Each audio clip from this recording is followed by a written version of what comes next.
Wrapped in our nearest duty is the key, which shall unlock for us the heavenly gate.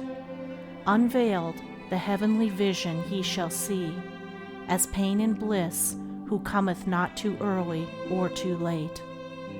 Like the star that shines afar, without haste and without rest, let each man wheel with steady sway round the task that rules the day, and do his best. Gotha. As pain and bliss inevitably follow on wrong and right beginnings, so unhappiness and blessedness are inseparably bound up with small tasks and duties. Not that a duty has any power of itself to bestow happiness or the reverse.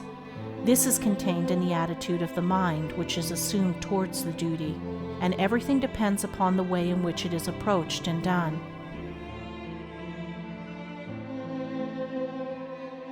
Not only great happiness, but great power arises from doing little things unselfishly, wisely and perfectly, for life in its totality is made up of little things. Wisdom inheres in the common details of everyday existence, and when the parts are made perfect, the whole will be without blemish.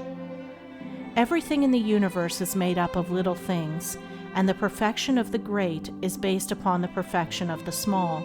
If any detail of the universe were imperfect, the whole would be imperfect. If any particle were omitted, the aggregate would cease to be.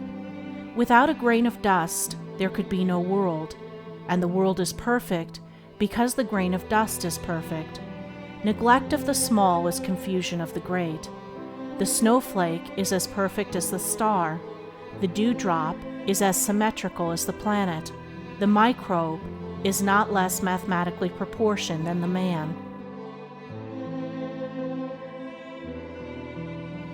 By laying stone upon stone, plumbing and fitting each with perfect adjustment, the temple at last stands forth in all its architectural beauty. The small precedes the great. The small is not merely the apologetic attendant of the great. It is its master and informing genius.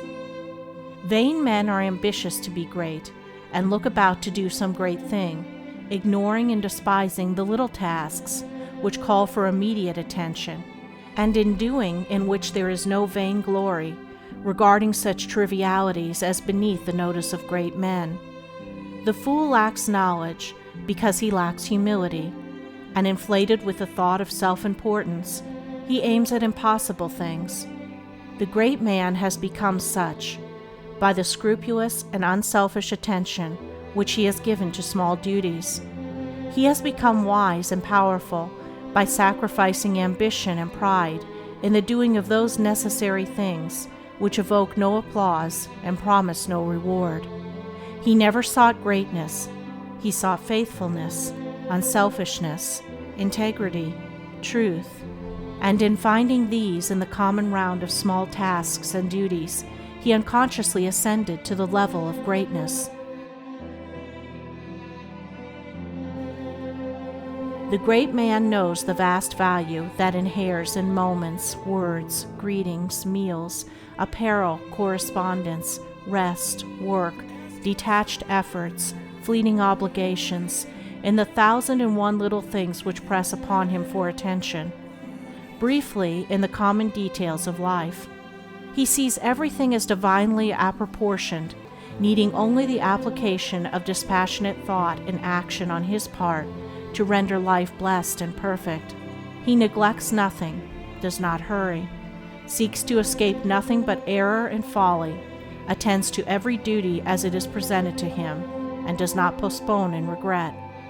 By giving himself unreservedly to his nearest duty, forgetting alike pleasure and pain, he attains to that combined childlike simplicity and unconscious power which is greatness. The advice of Confucius to his disciples: eat at your own table as you would at the table of a king, emphasizes the immeasurable importance of little things, as also does that aphorism of another great teacher, Buddha: if anything is to be done, let a man do it. Let him attack it vigorously. To neglect small tasks or to execute them in a perfunctory or slovenly manner, is a mark of weakness and folly. The giving of one's entire and unselfish attention to every duty in its proper place evolves, by a natural growth, higher and even higher combinations of duties, because it evolves power and develops talent, genius, goodness, character.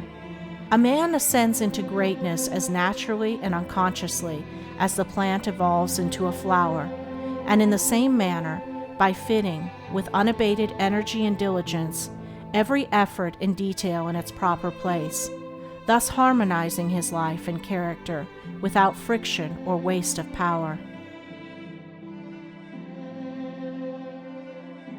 Of the almost innumerable recipes for the development of willpower and concentration, which are now scattered abroad, one looks almost in vain for any wholesome hint applicable to vital experience.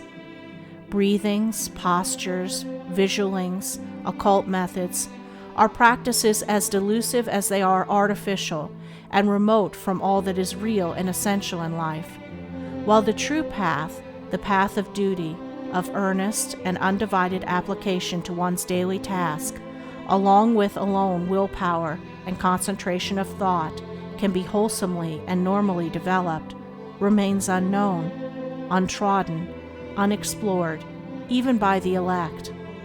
All unnatural forcing and straining in order to gain power should be abandoned. There is no way from childhood to manhood but by growth, nor is there any other way from folly to wisdom, from ignorance to knowledge, from weakness to strength.